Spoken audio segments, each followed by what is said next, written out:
Welcome to Canada, where we come to drive this, the all-new Porsche Sport Turismo. Now I know what you're thinking, surely that's a Panamera, isn't it? Well yes it is, up until this point. From here on backwards, the roof is more horizontal, so there's more headroom and these doors open wider to give you better ingress into the car. Also, unlike the Panamera, the Sport Turismo is available as a 5-seater. When I say 5 seats, it's a bit of a schlep because effectively it's very narrow. I'm sitting here with this massive transmission tunnel between my legs. So give me a set of reins and I could be riding at 330 at Epsom. Although the wheelbase of the two cars is identical, Porsche's managed to get you an extra 20 litres of boot space. Effectively what they've done is they've taken the spoiler from here and they've stuck it on the roof. So when you open it, it's not huge.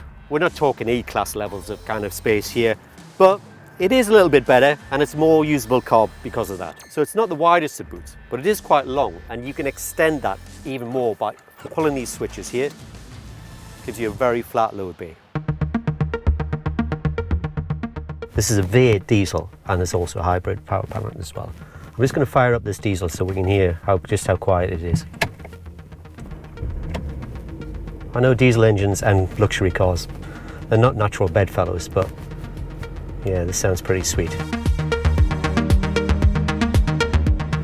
Okay, so you can learn quite a lot about a motor car in the first 50 metres of actually driving it. And I can already tell that the steering of this car is really well connected. It's nicely weighted, both on turn-in and return. The engine is beautifully matched to the transmission. The changes are really soft, and yet the engine has an immense amount of strength. I'm guessing this is going to be the seller in the UK, and for good reason. I know there's lots of issues surrounding diesels these days, but you're going to get good consumption out of this, and it's going to give you all the performance you need. And these cars have always had that kind of four-square feeling on the road, where they hunker down, and as speed increases, they just absolutely become more and more planted. The high-speed stability is absolutely amazing. Anyone who's ever driven one of these cars on an autobahn will tell you, even at crazy speeds, it's absolutely rock solid. So the steering wheel is a piece of kinetic art. The paddles are wonderfully weighted. It's a joy to change gear with them, even if most of the time you'll just be leaving it in auto. The cabin itself, beautifully appointed. There's a real nice touch. It's a bit like your iPhone when you touch it and it gives you that little haptic kickback to let you know you've selected the correct menu. The cabin's a massive departure from the previous cars, which was overloaded with buttons. Some people quite like that because they thought it was a real wow factor to it. But personally, I like this neater arrangement. It's much cleaner, much more sophisticated. It really does look like a high quality motor car, and it feels every bit like a high quality motor car as well.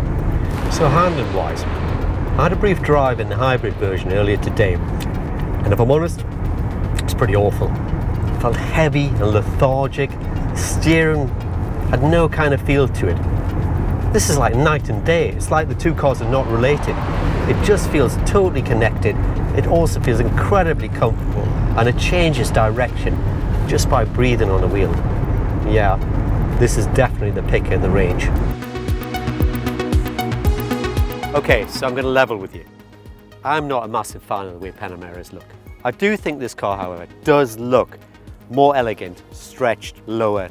But yeah, if I had to go for one, this or the standard Panamera, then it would be this.